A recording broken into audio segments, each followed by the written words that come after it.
Hello everyone, it's INVIS here.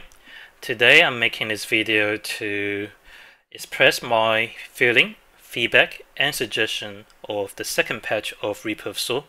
I have been playing the Reaper of Soul pretty much since they launched the second patch and also the first patch as well.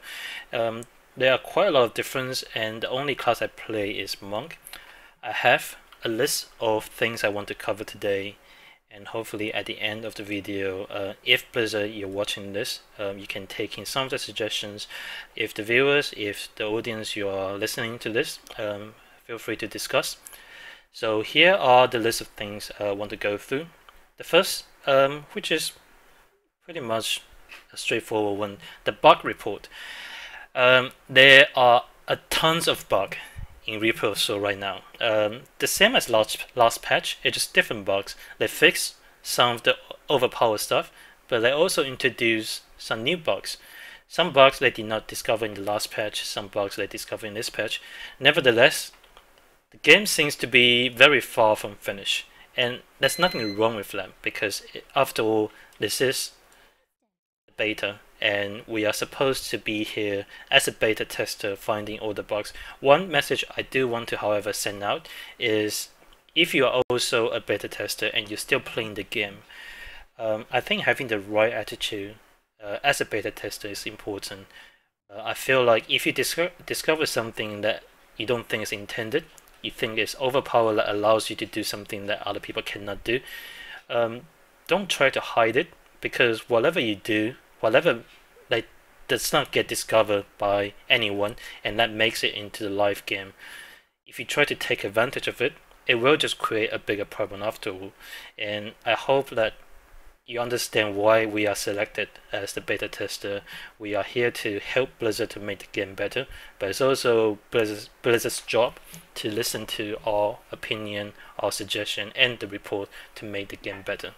I'm not going to list down all the bugs I have found in Reaper of Soul, because I've already done that, and there's a lot of people doing the same thing as well. And I hope people continue to do so and continue to help Blizzard to make the game better. Second is the class balance. I am only going to talk about the Monk because I don't play any other classes, and I cannot say other class is overpowered or so on, but one thing I want to talk about is the Monk. The Monk, we lose some skills that was quite good in the live server. For example, what Blizzard want to make the Monk is for Monk to be the fastest class in Reaper of Soul. Fastest meaning either attack speed or movement speed. Attack speed wise, every class is the same. I don't see any skills that really increase the Monk attack speed apart from the mantra. We don't have the quiver that increase the attack speed, so we are the same as any other classes. And Monk is actually one of the classes that suffer from the loss of attack speed in the Reaper of Soul. So if we're not going to talk about the old items, we're not going to talk about the level 60 item that has 9 attack speed. We're talking about the maximum attack speed that you can have on the level 70 item, which is 5% only. Then Monk is one of the classes that's going to suffer a bit higher than other classes due to the loss of attack speed. The movement speed wise, the three skills that increase our movement speed. Fleet-footed is still there, 10%. The cap is still the same, but the Tempest Rush, originally in the live server we have the 25% in movement speed increase when we activate our Tempest Rush. That is no longer there, so we are moving slower with the Tempest Rush. With the Dashing Strike, one of the unique skill for Monk, unlike the teleport, is different. You need a target to dash to, and depending on how skillful you are on the Dashing Strike, you may be able to travel faster than other people, but you may fail depending on the skills. But there's no limit on how many times you can use it. There's only limit on how fast you can locate the target and also how much spirits you have left. But in Reaper of Soul, they changed the Dashing Strike into charges. So you now have 3 charge or 2 charge depending on the rooms you're using. So if you're using the Quicksilver, you have 3 charges. If you are using other rooms, you only have 2 charges. And like originally, when the data mine was out, the Dashing Strike has quite a lot of weapon damage, but they removed that, and now they introduced the charges. The only thing that does damage now is the last one, the Barrage, 498 weapon damage for 2 charge, and then you have to wait for a long time. So what is a long time? This is a long time. Here I have to wait, and it's ready, 1 charge, and that's it. I have to wait forever for the charge to be ready. So I can save my charge, I can be in the combat, and once I finish the combat and waiting for the charge, charge, and then wait. So that's the Dashing Strike. To me, it's kind of no fun. But one thing about this Dashing Strike compared to the old one is it's much easier to use, and you can also dash to an area without the target, and you can also go through walls as well. So it's like a teleport. So as long as you have already discovered that area, you can also go through walls, just like the teleport from the wizard. So that is the Dashing Strike. If you think that the Dashing Strike should go back to Purse Spirits, then I think that's going to be a better choice than the charges. It just opens up a bit more flexibility on the skill combinations. Apart from that, the movement is then the DPS output. The DPS output, if we go through all the Spirit Spender, there's only really a few that is viable. For example, the Lashing Tail Kick, we already know that that's going to be pretty good. But the problem with the Lashing Tail Kick is the AoE damage. The AoE damage is very small, and sometimes you feel like you're not really hitting them. And that is true. Compared to the Rate of Flight, it's just a much smaller radius.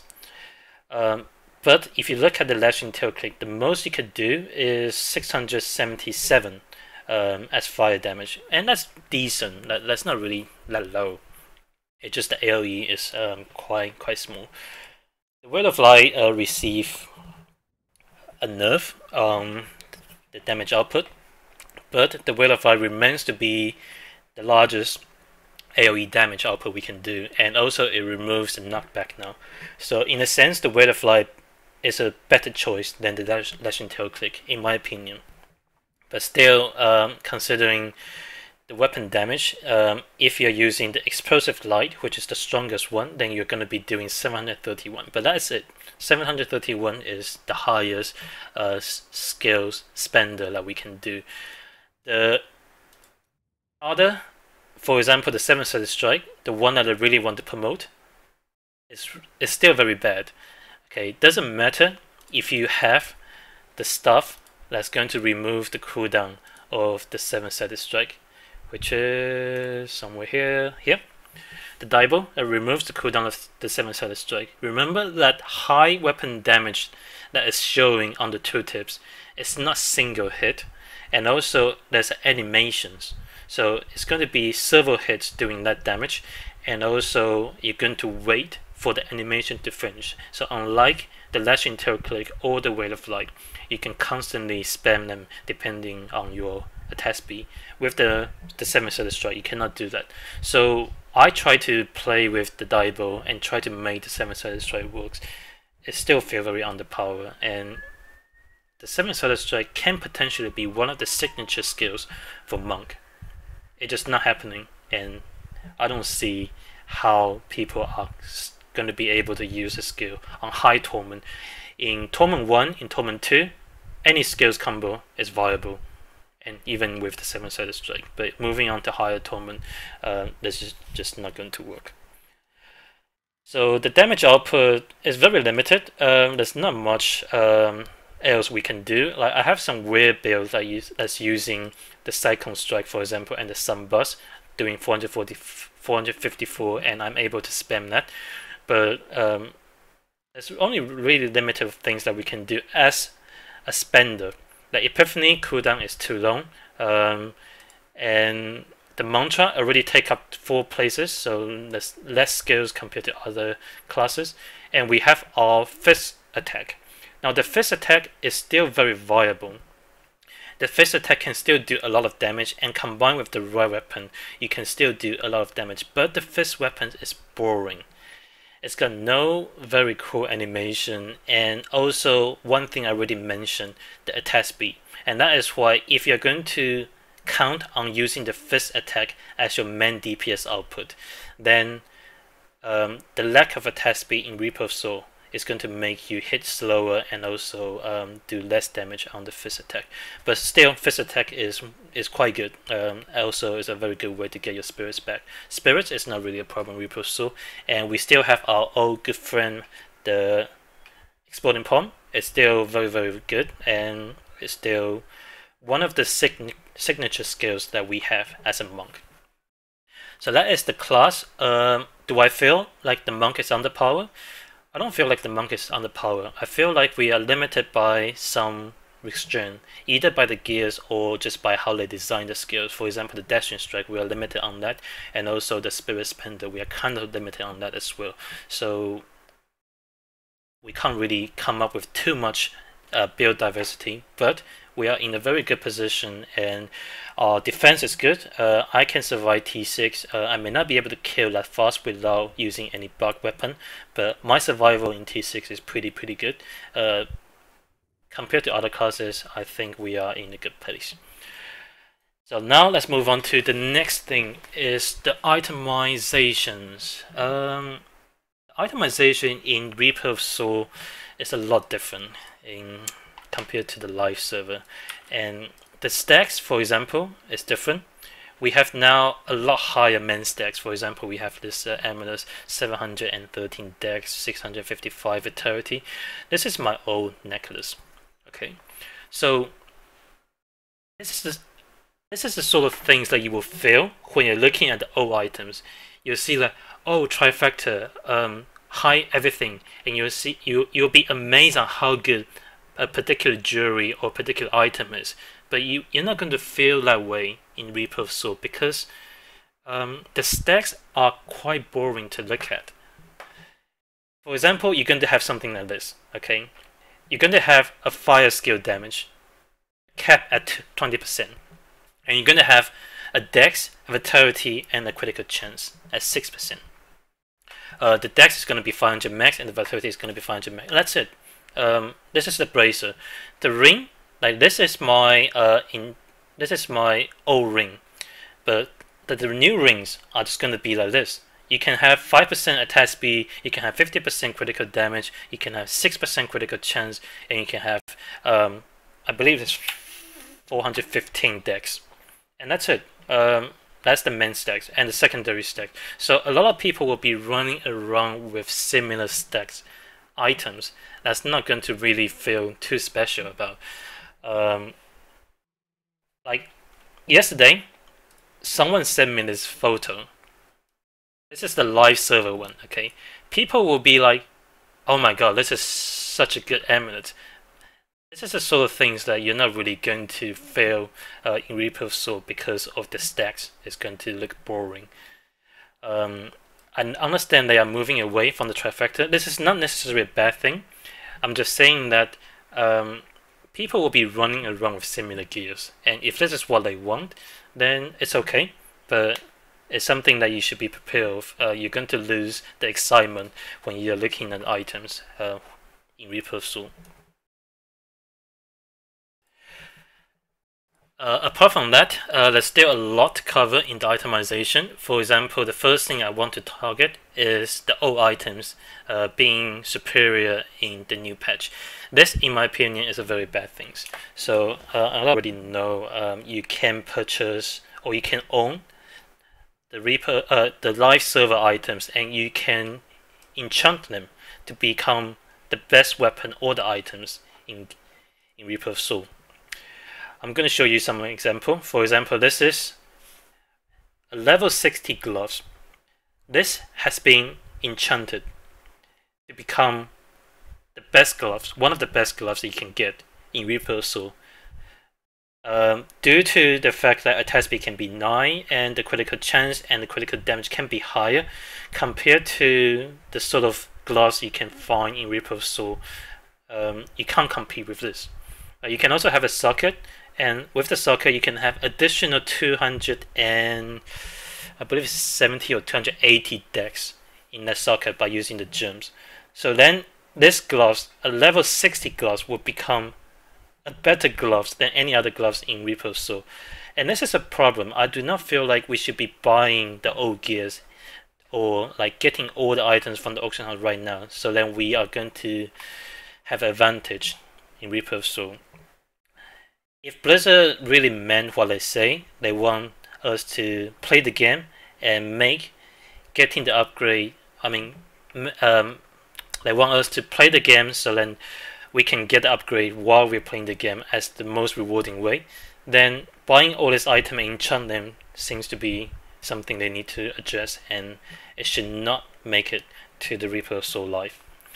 Apart from the weapon, apart from the gears, also the weapon can be better. For example, I'm going to show you the dragon, the flying dragons. I have in front of me a level 70 flying dragons on the left hand side, and I have level 60 flying dragons on the right hand side. Of course, the left hand side one I can also enchant and remove the vitality to become a socket, so it can also have the gem inside. But the problem with the left hand side dragon is it does not have any critical damage, whereas the one on the right hand side has critical damage 187 and also has reduced resource cost of lashing tail kick by 4 spirits. The weapon damage is lower, but with the attacks, with the critical damage, the dragons on the right hand side will be a better dragon to go for, a much better one to go for compared to the one on the left hand side. So that is just another example why the old items can be better if you enchant them at the moment. The last thing I want to say is the magic fine gears. A lot of people are storing or buying all the magic fine gears and thinking that, or guessing it will be useful when the Reaper of Soul is live. It may be true, but my suggestion to Blizzard is the magic fine should be completely removed, because that's what they want to do, and the old items should not carry over with the magic fine effects. So they should just do a wipeout on the magic fine effects and make everything 0, because that is again using the old gears to take advantage in the Reaper of Soul. I see Reaper of Soul as a reset, and I do not want to use my old gear in Reaper of Soul. I want me to farm, to play the game and get the upgrades along the journey. I do not want to like just go back and get all the gears or buy all the things on the auction house and then use them. If you think that it's going to make it to live, by all means, do the preparation, buy the items. Not saying that I don't have them. I do have the magic fine gears. I do have the weapons ready, just in case that in Reaper of Soul, if it's going to be the old items going to be better, then I still have my backup. But I really wish it's not going to be like that. So that is the item. The level of difficulties, a big issue at the moment. A lot of people not farming higher difficulty because it's simply not rewarding. Due to 2 reasons. First, not a lot of people can farm higher difficulty without bugs, and not all people can farm higher difficulty without the gears that has the bug. So, for example, I'm farming T6 with this weapon. Without this weapon, my T6 farm is going to look very, very slow, and I wouldn't like enjoy that at all. But with this weapon, I'm able to do T6. But that is with a bug which will be fixed. But still, the level of difficulties and the rewards still need to be adjusted. Farming normal bags and have a chance to drop the highest difficulties reward, it's not right. I know the bag does not drop the best legendary, but you can also drop the good legendary when you're doing normal farm. And I think that should make it more clear. I don't have enough time to investigate this, and it's very difficult to investigate, but a general idea should be like this. Farming normal difficulty or any difficulty that's below torment should only limit yourself with certain legendaries. So if you want the best legendaries, then you need to farm higher difficulties. You have to farm the torment difficulties. So T1 will have a small chance to drop the best legendaries that can only drop in torment levels, and then T2 has a slightly higher chance, and then T3 and T4 and so on. They can even make it that only certain very cool and very good legendary can only be dropped in the hardest difficulty, for example T6. But if farming normal can yield the same reward at the moment compared to farming higher difficulties, then everyone's going to be like farming lower difficulty, and it's not right. And of course, T6 will always be a challenge, just like MP10. MP10 has never been the most efficient MP to farm for a lot of people, and that's okay because MP10 or Torment 6 is there for challenge. But still, farming higher difficulty should gives you a better result. So for example, farming T4 or T5 should gives you a sense of reward, like why you are farming these difficulties, why you are spending more time killing monster, why you are dying more often. It should gives you a reason of doing so, not just doing normal and then running through the monster all the time and like without worrying anything. That's not really fun to do, and honestly I have not been doing that for a long time. So the level of rewards by doing higher difficulty is something they should address. The crafting is the next thing. Crafting is something I feel like is part of the game, and it should continue to be so.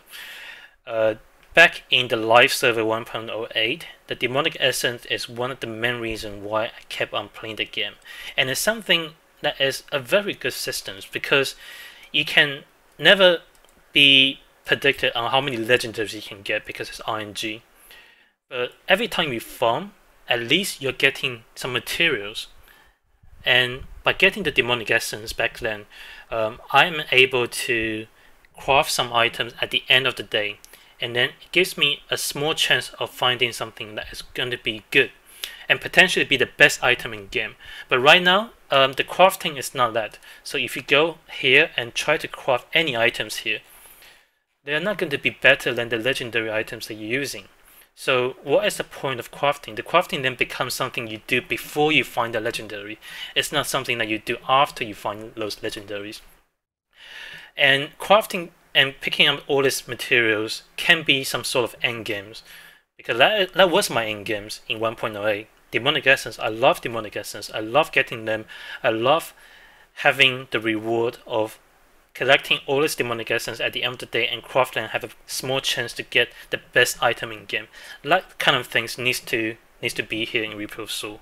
So crafting is still going to be important, I hope, and it's something they should adjust also and make crafting meaningful. It's not something you just do before the legendaries, before you get everything on your legendary. You can also make some legendaries better, so it's not necessarily just rare item. You can craft, for example, the best legendary items. Not going to be easy. You have to collect a whole bunch of materials, but they have to be better than the one that drop on the floor.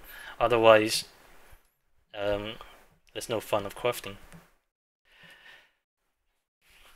Moving on, a very big topic, BOA trading. When they first announced the close of auction house, I already expressed my feeling about why I feel like closing the auction house is not going to solve anything. And they need to have the necessary actions along with the closure of the auction house to make what they want to do complete. So at the moment, the auction house is confirmed to be closed, and at the moment, everything is going to be account bound, only tradable within your party for 2 hours. So there's literally no tradings. Do I think this is a good system? I prefer BOA, and that is because I like the idea that playing the game what gives you the best reward. But at the moment, this is not the case because the system is not complete. It's not simple as saying that I like BOA or I like trading. It's not that. You have to really look at the big picture, because if they open up the trading right now, will it make Reaper of Soul a much better game? To me, it doesn't make any changes. If I'm able to trade items now, the game is still the same. The legendary items still don't drop, and the legendary items still similar. So what is there to trade? There's nothing to trade. So I want to talk about the trading or the BOA in two sessions. First is the game aspect. First of all, I already say that the game aspect, there's nothing to trade at the moment. So even if I open up the trade, it's still going to be the same old same. The second part is the social aspect, which I feel like is more important, because taking a look at the auction house, linking the items to your friends, things like that. What's the fun part of 1.08? And you're able to communicate with people through tradings, through looking at the items, and that was kind of good.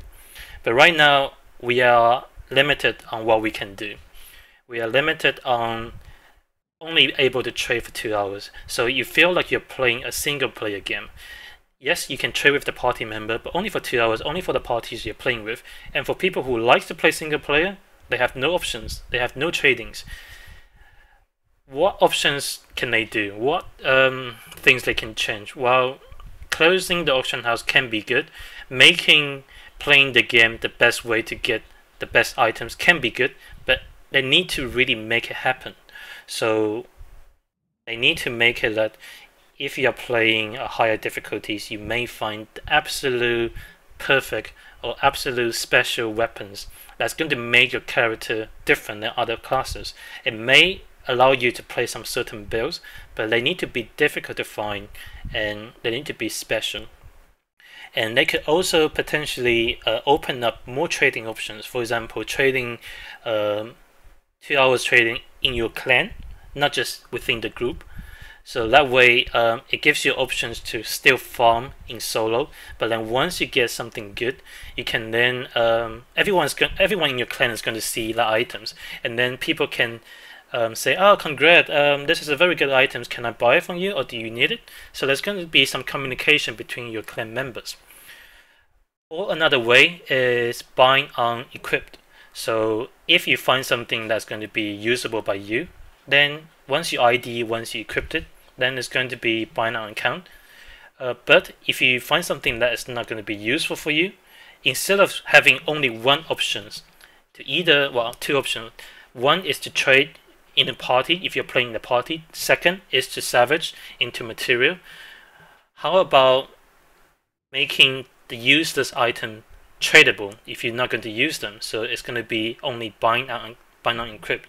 So if you only get items that it's not going to be usable by your class, then those items are still going to be tradable. You can be on ID, so sort of like if you ID it, then it's going to be buying, or if you can make it either way, I don't know, but all our options will still be better than what we get at the moment, with no trading, with no social aspect.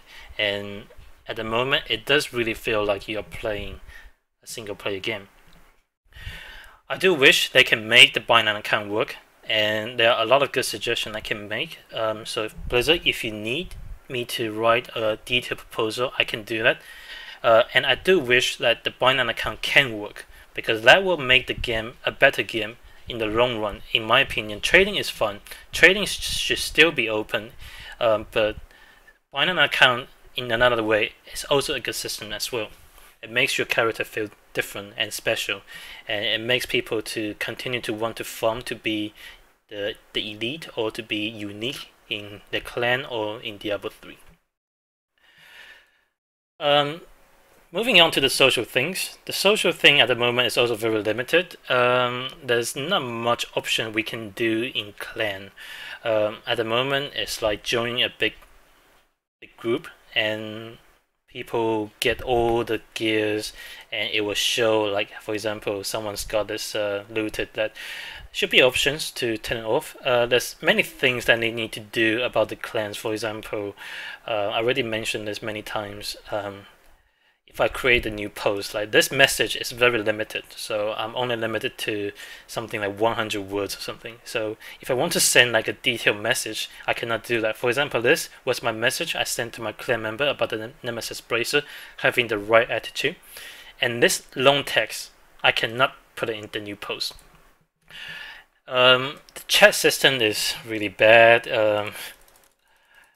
It just needs to be more ways to connect people. Without the trading, we already lack of ways to connect people.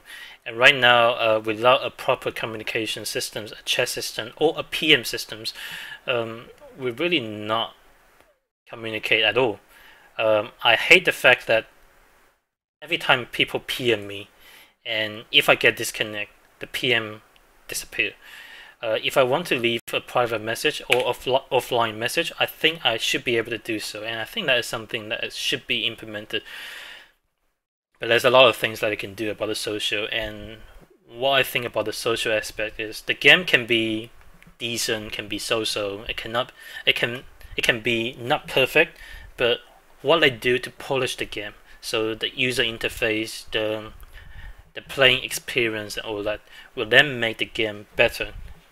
So that is something I wish to see in Reaper of Soul. And the last endgame. What is the endgame? Well, the endgame is many things. And for Diablo, should it be an endgame, or what is the endgame for Diablo 3? People say PvP. People say trading. People say endless dungeon. All that is a good idea, but I feel like we are expecting too much. Diablo 3 is a monster killing game. It's all about gear, it's all about like levels and having fun. So in a sense, killing the monster is already endgame. And I think they should emphasize that, because they have a good engine, and if they can make killing the monster fun and rewarding, that could be an endgame already.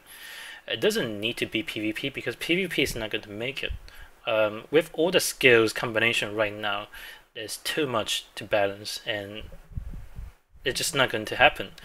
So PvP is out of the question. You can have fun in PvP.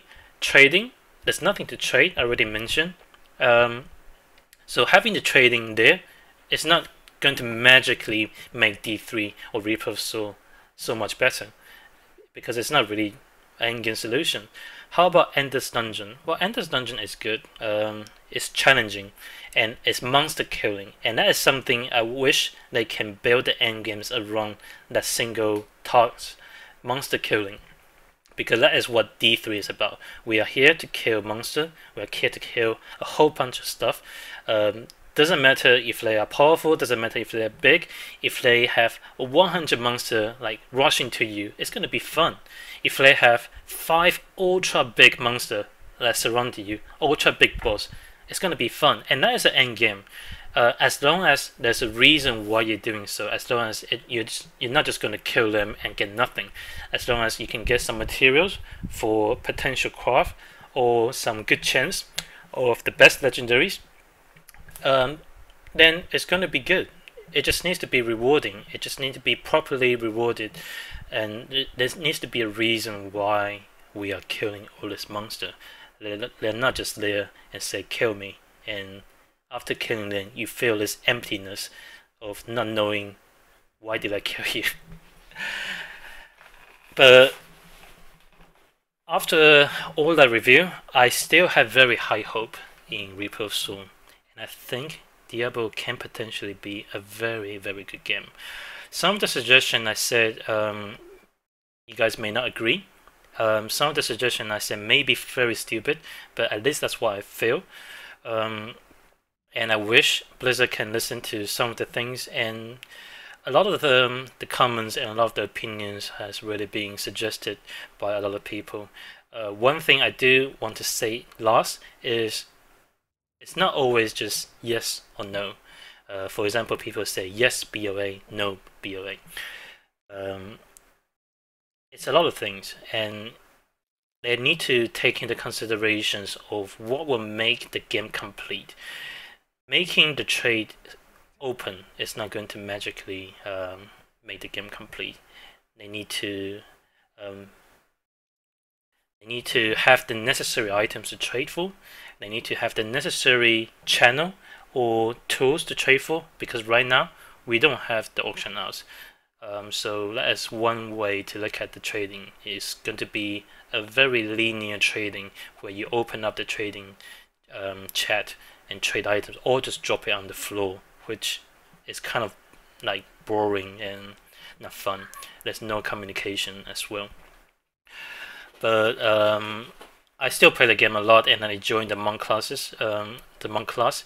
Other classes are also having fun. There's a lot of balancing around, and this is why I fear when they first announced the data mine, a lot of things will need to be tested, will need to be properly tested with the gear combo and also with the skill combo. The drop rate in the RoS beta is very low, so that kind of limited on how many things we could test. So I do not know what Blizzard's plan is, but I wish, if you want us to find out as much combination as possible and report you back, then you need to give us a bit of options to test them in the first place. Without the Nemesis Bracer, I wouldn't have all these legendary items that I gather, and there's no way for me to report so many bugs without having the gears. So I wish the RoS best of luck, and I cannot wait for Blizzard to come out with what they think is going to make RoS the best game ever. Thank you very much for listening to this very long video. There's a lot of comments and my suggestions. If you have any questions, feel free to say so, and I wish to see you guys next time. Take care.